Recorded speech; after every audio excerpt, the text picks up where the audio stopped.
Hello, everyone, and welcome to Wavelength's webinar on marketing with empathy.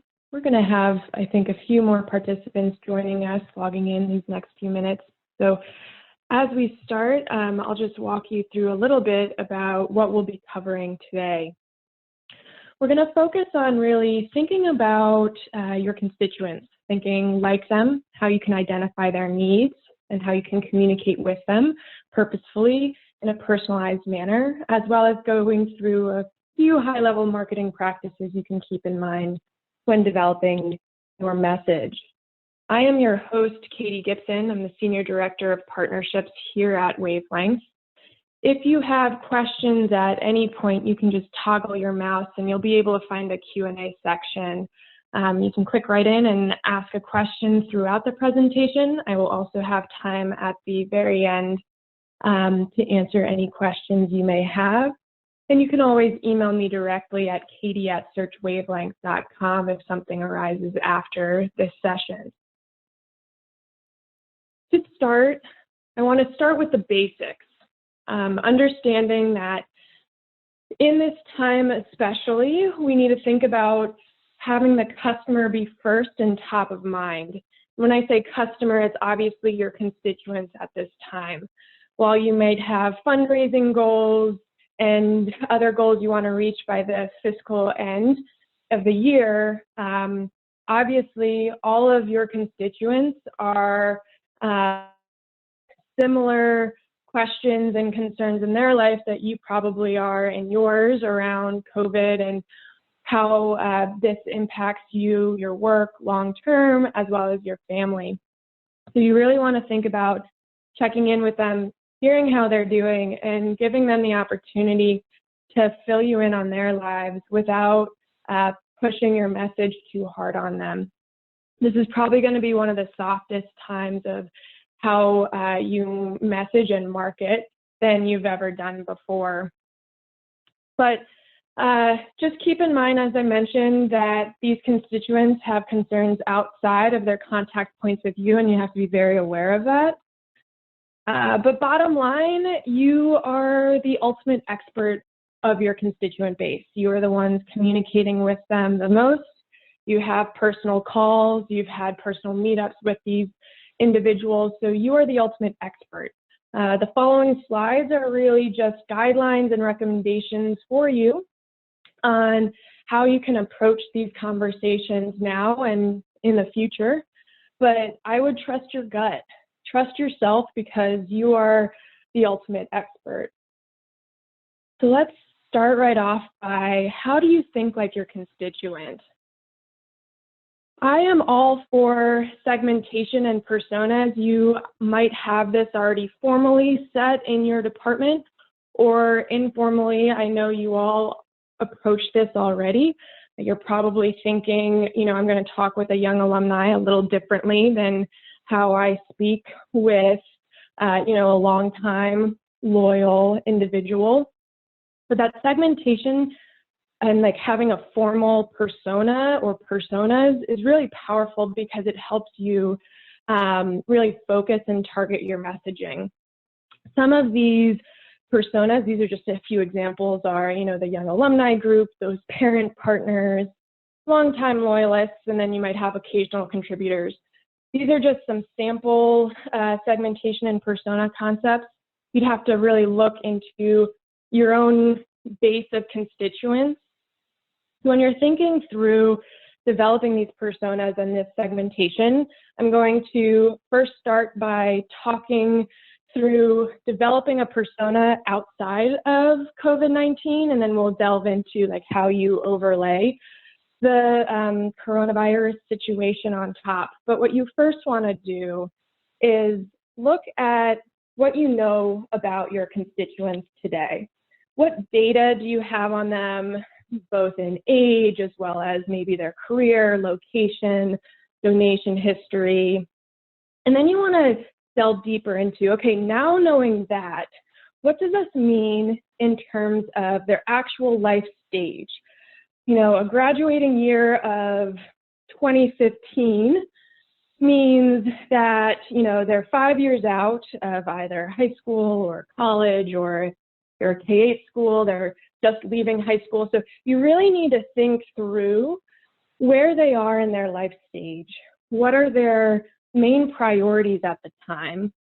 And then you delve deeper into, okay, if that's what they're going through in their day-to-day, what are the emotions they're facing? What questions do they have about the future? And the savings and spending and major decisions really differ across those life stages, and the motivations do as well. So as you start looking through your constituent base, you want to think through really the difference across all of these personas that you are developing. And it's a really powerful approach to be able to start segmenting, this population really is focused on, their career development, rather than another population that is maybe focused on trying to send their children to college and what that savings is like. And that conversation, both from a fundraising perspective on your side, as well as how you can connect with them around the importance of school, is a different type of conversation and marketing ploy you'd want to take. So as you're thinking through all of these questions, you want to make sure you're addressing all of these areas, behavioral trends, activities, maybe companies they support, life stages, their goals, their needs and emotions. And you really want to just capture that all into like one persona package and have, that 4 or 5 grouping of personas that you can reference down the line. This is really valuable for a few reasons. One is that these help guide your messaging. You want to make sure from a marketing perspective, as you look at developing any sort of communication, that it's either addressing all of your persona's needs or that you're targeting your messaging to a select group.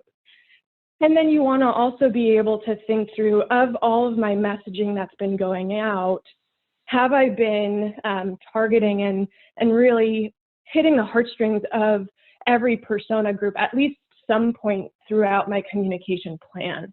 You want to make sure that everyone feels personalized and targeted in a meaningful way. It helps you also determine what channel and what angle of your message you want to take. You can have one story, but the angle you take with that story might differ depending on who you're speaking to. This also will hopefully help you down the line with your resource capacity of, as you have more focused approach with marketing and as you have these formal personas, you can start to more quickly have output of messaging and marketing. So you've got your template, you've got, your personas that you're developing. Just make sure that you're capturing all of the angles, and you really have to think of the individual as a whole beyond just your single contact point with them.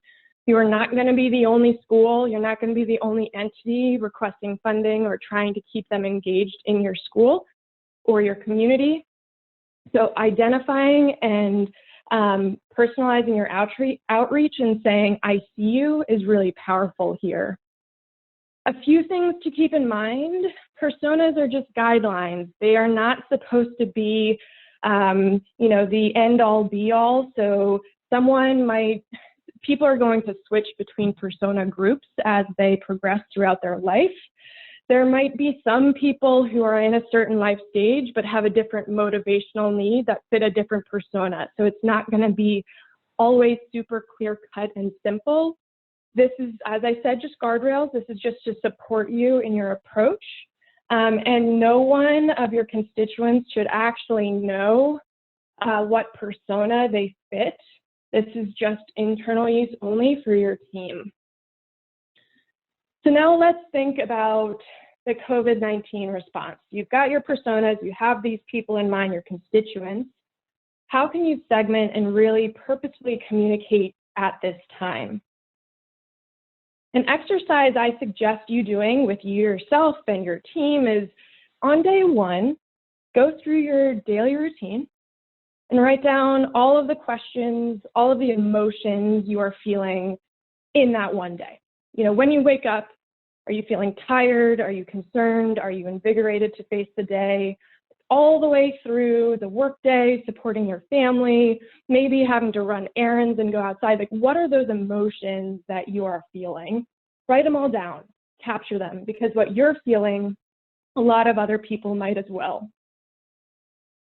And then on day 2, pick one of the personas you have and do the same exact activity throughout your day, but rather than pausing and writing down what you're feeling, put yourself in the position of the people and constituents that you serve. What might they be feeling now that you know that this is the life stage, the motivations, and where they live and what they're doing?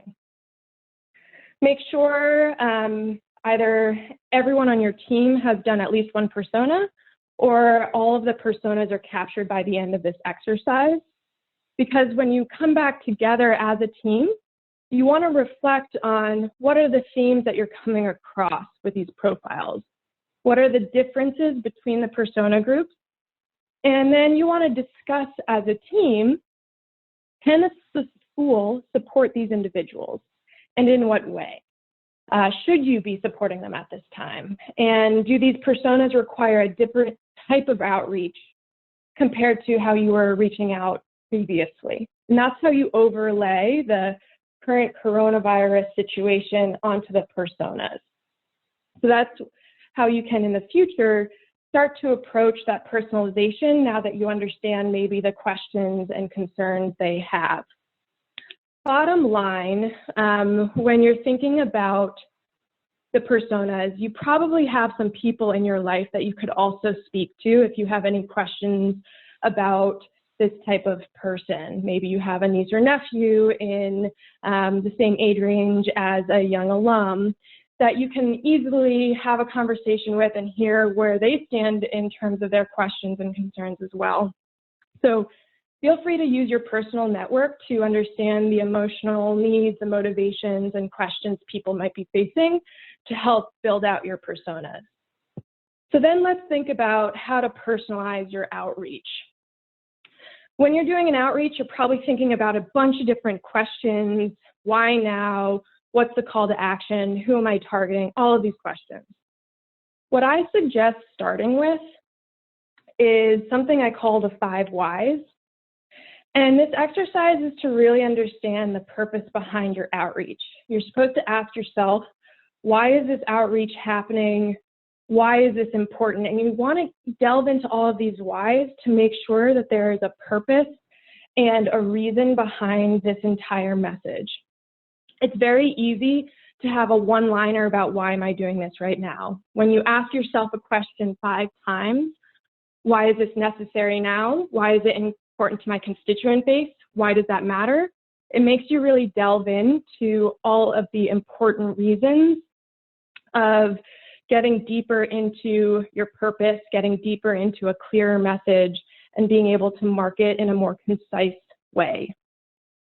After you've done the 5 whys and really determined the approach and that you do have a message that's meaningful and purposeful, then you go into developing your message overall. So you've gone through the 5 whys, you said, I'm doing this for my constituent base, I'm doing this for my school, there's a purpose behind this, I can go forward. Then you proceed into determining the purpose, the so what. What is your key target of this communication? Now, let's think of this from a fundraising perspective. You might have I have a fundraising need, I have to have this annual giving goal. That's a really broad approach, and you have to start thinking about, okay, what does this mean by persona? So why is that going to matter to a young alum rather than a loyal contributor versus one who might have only contributed once every few years? You're going to need to identify your audience in a purposeful way and understand that you might need to have more than one targeted message depending on who you're communicating with. So when you identify the audience, then you need to pick the channel. Where are they going to listen and hear from you and be able to take that action? Each persona might be different. Facebook is starting to target older generations than some of the young alumni. So how else can you contribute and target them? Same with choosing your angle. As I've mentioned before, you're going to have the ability to tell a story. That story can take several different angles though, and it would be meaningful in different ways to different persona types. So you can take one story and be able to switch the wording up just a little bit to make it seem that much more personalized. So as you're thinking through your message, you want to make sure that you're providing meaningful information. You have to be open and upfront about what's happening today at your school. You have to have a purpose and a reason for the outreach. You want to be clear and concise. And you want to have that story that is compelling to the individual you're reaching out to. Finally, you need to have that empathy. You need to acknowledge the constituent and their own story and their needs. I apologize, that is my dog in the background you hear. So from an empathy standpoint, when you're thinking about acknowledging the constituent, there are a lot of companies out there that are changing up their advertising to fit coronavirus today.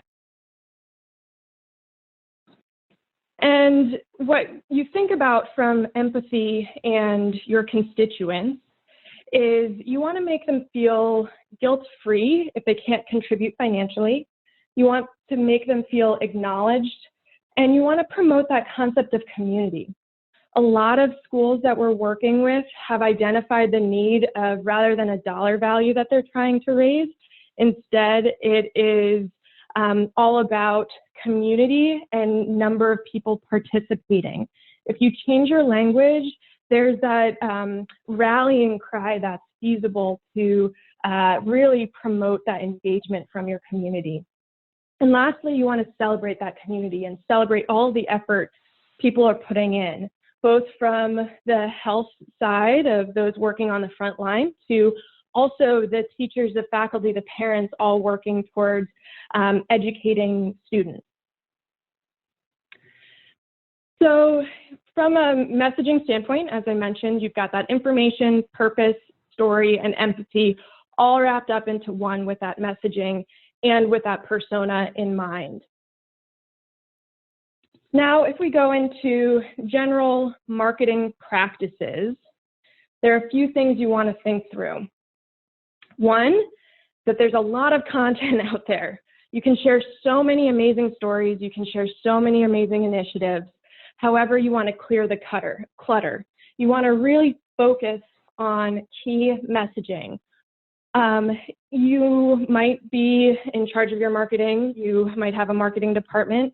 Regardless, you want to make sure that what you are saying aligns with kind of your brand guidelines, your school image. And I'll get into that in a minute. But what you want to do with any messaging is make sure that it is real and relevant. You want to share stories that people can relate to, and you want to partner with admissions and all other parts of the school to make sure that your message is consistent.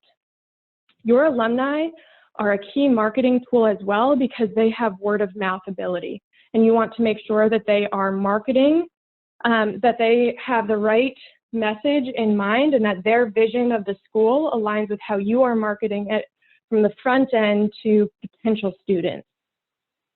So what I mentioned before is what are those marketing pillars? What are the key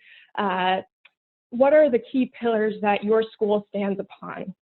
Something I like to do is develop a brand house. This is all about identifying what are the key themes that I would want to talk about. It's like an elevator pitch. If I had, 3 key points I could talk to someone about and pitch about my school, what would it be? And from those pillars, I'd be able to talk through key benefits and features that my school offers to solve that need. So just to put this into perspective, I just quickly pull together this concept of, what of the 3 pillars. So students are empowered to be future leaders. Our school delivers on that because we have independent studies, senior projects, all of the above.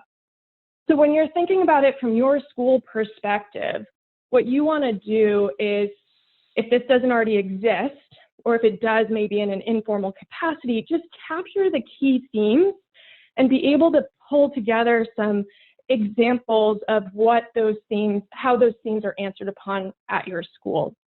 Because bottom line, what you want to make sure is that your messaging fits in to your core concepts and core features of a school so that the brand identity stays consistent throughout any communication you send, no matter the persona.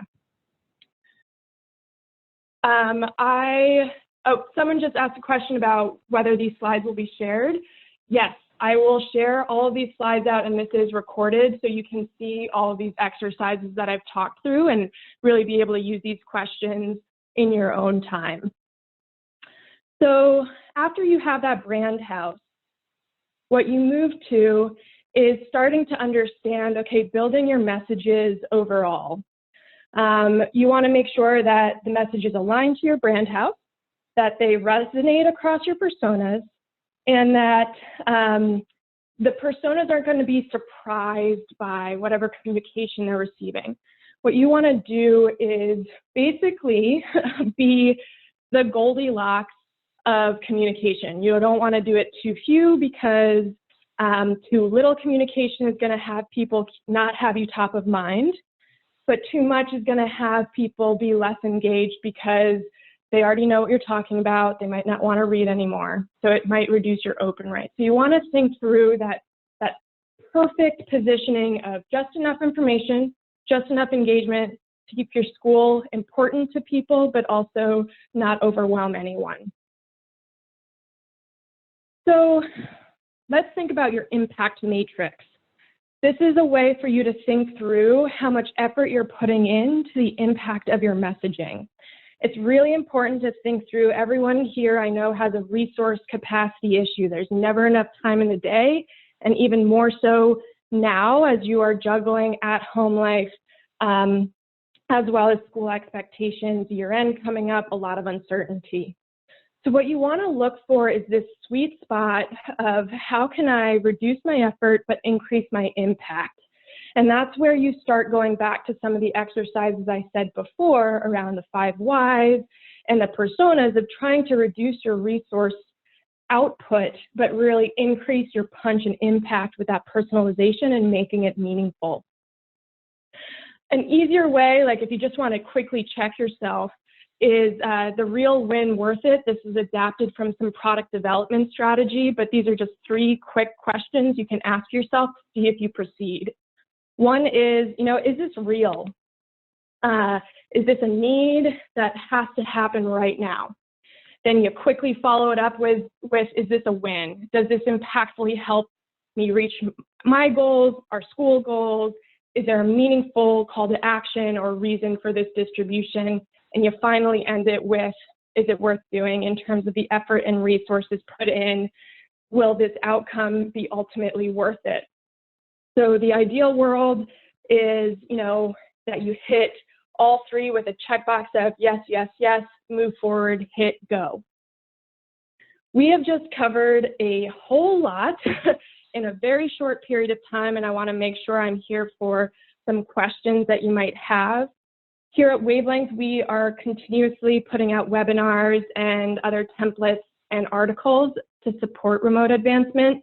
I will be sending out those links after this session. We also have just started up a podcast where we bring in experts from the field to answer your questions. The most recent one that was launched, I brought in a learning and development specialist to help walk through how you can do remote team growth and engagement from afar. Just 15-minute podcast. So we are here to support you. Thank you for your time. Do you all have any questions? We just had one come through. If you only had 1 shot to solicit this year, what would you say? That's a really good question. And it's a difficult one because I know that you are limited to what you're able to communicate with, how much time you have to hit your goals. I'd honestly say thank you, though, to start. Thank you for the current community for rallying behind these changes. Thank the donors for their past participation, because with their support, you've been able to get this far and make these changes and innovate in this time. So I would first say thank you. And then I'd focus on participation over dollar value. We've seen a lot of success over participation actually hitting higher goals than any school expected, just because people are rallying around the concept of community. And that's really where the empathy comes in. Let's see, we had another question. We are launching a networking app for our alumni. We want to make it available to all. Do you have suggestions on best ways to communicate this launch in times of COVID-19? Yes, so I think the power of networking with alumni right now is more important than ever, as alumni are recognizing the importance of the communities they've been a part of in the past. So if you are focused on developing community, and you can kind of align it with COVID-19 actually, in being able to say, you know, in the times where community is more important than ever, we want to provide a community for you as alumni, and that's really how I'd approach it, so that they see this as a benefit and that you're acknowledging that this is a need for gathering and communicating, even if people are geographically dispersed.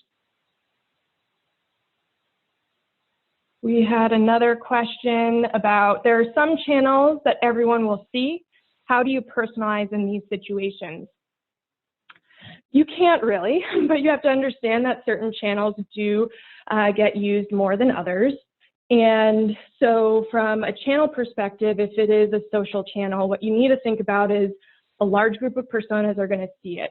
So what is a broad sweeping message that hits upon all of the personas? So you look at your different segmentations and see what is the theme that goes across all of them, and really what can you market there. Excellent. Any other questions? Oh, here's another one. So my department doesn't oversee overall marketing strategy. How do I use some of these exercises for my team?